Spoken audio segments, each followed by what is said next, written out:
This is part 3 of Chapter 8 lecture. So enzymes don't change the delta G. The delta G still remains the same, which is the difference, again, in the measurement between the free energy of the reactants and the free energy of the products. So the delta G remains the same, whether you have a catalyst or not. What changes is the amount of this activation energy that's required. I wanted to point out that the symbol for activation energy is this capital E with the subscript A, just in case you see that somewhere. So again, an enzyme is our biologic catalyst, which helps lower that activation energy required to get our spontaneous reactions to occur.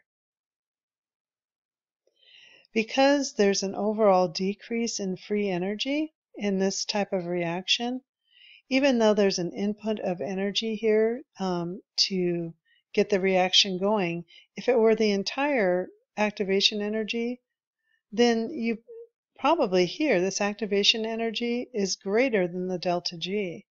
There would not be a net increase in energy or free energy to do work. But with the help of an enzyme catalyst, if you lower that activation energy, now we've just got this tiny little amount of activation energy and this great delta G. So the input or payment of this activation energy is actually repaid with a lot of interest. So enzymes are the biological catalysts. They're proteins. Their job is to facilitate chemical reactions, which means they're going to increase the rate of the reaction. They are not consumed, which means they're reusable. By increasing the rate of reaction, the way that they're doing that is through reducing activation energy. And again, remember that they're not changing the delta G. They are simply lowering the EA, or activation energy. Most biologic reactions require enzymes, and each step of the metabolic pathway, as we talked about at the beginning of this chapter, require a different enzyme for each step.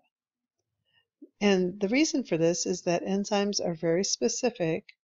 They only work with very specific substrates.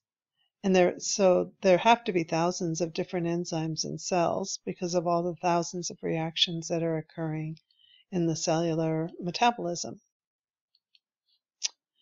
A review of the vocabulary with enzymes is our substrate is what is added to the enzyme. It's the reactants that are going to be either broken apart, or the product is going to be a synthesis, a building of something. The product is the end result of the reaction there. The active site is where the location on the enzyme where the reaction is taking place. And when we have the substrate and the enzyme joined together here, we have the enzyme-substrate complex. What happens here is the enzyme will actually bind to the substrate, forming this enzyme-substrate complex. And in most cases, the substrates are held in the active site by weak interactions like hydrogen or ionic bonds. And while the enzyme and the substrate are in this bound complex, that's when the catalytic action of the enzyme is going to convert the substrate to the product or the products. So what is allowing this substrate and enzyme to actually bind together or bond together? It has to do with the specificity of an enzyme's three-dimensional shape, which then, as you'll remember, comes down to its amino acid sequence, its primary structure. And it's only this restricted active site that allows the substrate to bind to the enzyme. The active site is literally a pocket or a groove on the surface of a protein where the catalysis is taking place. There are two types of reactions that an enzyme is going to catalyze. One is either synthesis, or the other is digestion. And the way that it actually works, the R groups at the active site, the R groups of the amino acids at that active site on the enzyme, can sometimes create a little microenvironment that's conducive to a specific reaction. So for example, it could be a pocket of low pH, which facilitates the hydrogen proton transfer to a substrate, which may be a key step in catalyzing that reaction. Most metabolic enzymes are going to catalyze a reaction in both the forward and reverse directions. So they both synthesize and digest. So how they work. In synthesis, in general, the active site is going to orient the substrates in their correct position for the reaction to occur, such as bringing them closer together. For digestion, when we're breaking something apart, the active site could bind the substrate and put stress on the bonds that have to be broken, making it easier to separate. Both of those are going to result in a reduction in activation energy.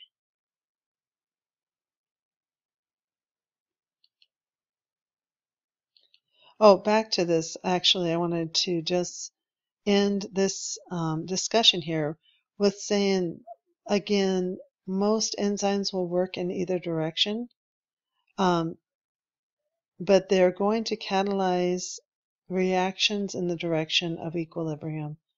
So in whichever direction, for example, if there's a lot of product, then it's going to be, in terms of digestion, there's a lot of reactants, it's going to be in the direction of synthesis. This is a review or a reiteration of the properties of enzymes. One is that they're specific to a reaction. They have a specific substrate that they work with. The chemical fit between the active site and the substrate has to do with hydrogen bonding and ionic bonds. Usually the active site is only formed by a few amino acids, and the rest of the protein molecule is just serving as a framework that will determine how the active site is configured. So the specificity of an enzyme is due to that fit between the active site and the substrate. Enzymes are not consumed in the reaction. That means they're reusable, recycled. A single enzyme molecule can catalyze thousands or even more reactions per second, and they're unaffected by the reaction itself. But they are affected by cellular conditions, both biotic and abiotic, and we'll look at those in review real quick here. Before we do that, the lock and key model of the enzyme substrate interaction is really a very simplistic model. That's the idea that there's this 3D structure of an enzyme's active site, and then the key is the substrate that fits in just perfectly there. But in reality, the more accurate model is this induced fit model. This actually states that the substrate, when it comes in and starts to bind with the active site, that binding process actually changes the shape of the protein or the enzyme to lead to a tighter fit. We call that change a conformational change. Conformation is shape or structure change. So, and that conformational change brings the chemical groups, the R groups, into a position to catalyze the reaction. So remember, this induced fit model is replacing that lock and key idea. When we're talking about enzymes, you should be just aware that how they're named in general. In general, they get named for the reaction that they catalyze.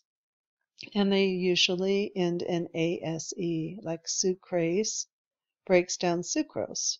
Protease breaks down proteins, Lipase breaks down lipids. DNA polymerase polymerizes DNA. Here's an example of one that doesn't have an ACE ending. It's pepsin, which is an enzyme that breaks down proteins. So we get that from the peptide bond.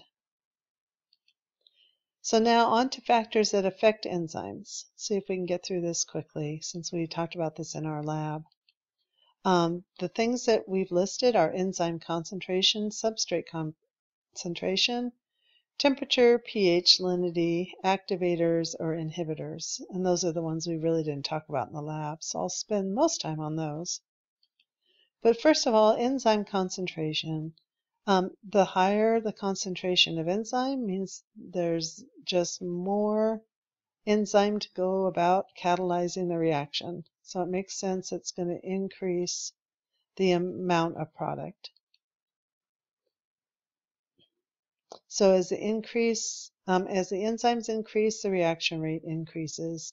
There's more enzymes, so they're more frequently going to collide with the substrate, and the reaction rate is only going to level off because it's running out of substrate.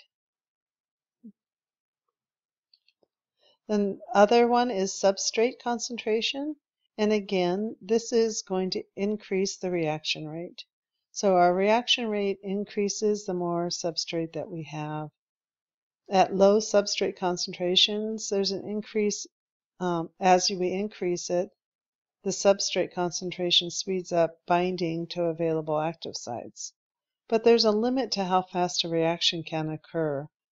So even when there's a high substrate concentration, all the active sites of the enzymes may be filled or involved in the reaction.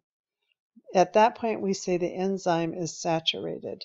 So no matter how much substrate you add, it's not going to change the reaction rate because the enzyme at this leveling off is saturated.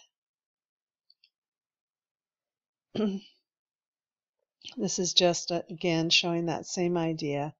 You increase the substrate, increase reaction rate, but it levels off as the enzyme gets saturated, gets filled up.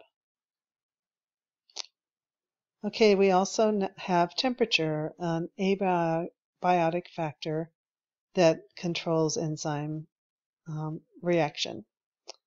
And each enzyme works at best at an optimal condition, which favors the most active conformation of the enzyme molecule. And so temperature has a big impact on reaction rate, as you saw in the lab we did. As the temperature increases, the collisions between the substrates and the active sites are going to occur more frequently because the molecules are moving more rapidly. This is thermal agitation, and that can, at a certain point, begin to disrupt the weak bonds that stabilize the protein's shape and function. And at that point, the protein denatures. So we have these outside areas that actually result in a denatured protein. Well, looking at this graph again, we can see that the optimal temperature for this particular enzyme is where it's at its peak, and that's 37 degrees. So the optimum temperature is the greatest number, or the temperature where we have the greatest number of molecular collisions. So for most human enzymes, that's between 35 and 40 degrees centigrade, because our body temperature is 37 degrees centigrade. If we increase beyond that optimum temperature, we break the hydrogen and ionic bonds, which means we're going to be breaking the secondary and tertiary structure of the enzyme. That means we're going to lose our 3D shape. The first thing to go will be the tertiary structure. When we have too cold a temperature, we're just moving the molecules so slowly that we decrease the collisions between the enzyme and the substrate. In contrast to humans that our enzymes function best at 37 degrees centigrade, there are bacteria that live in hot springs that have enzymes with an optimal temperature of 70 degrees centigrade. So almost double our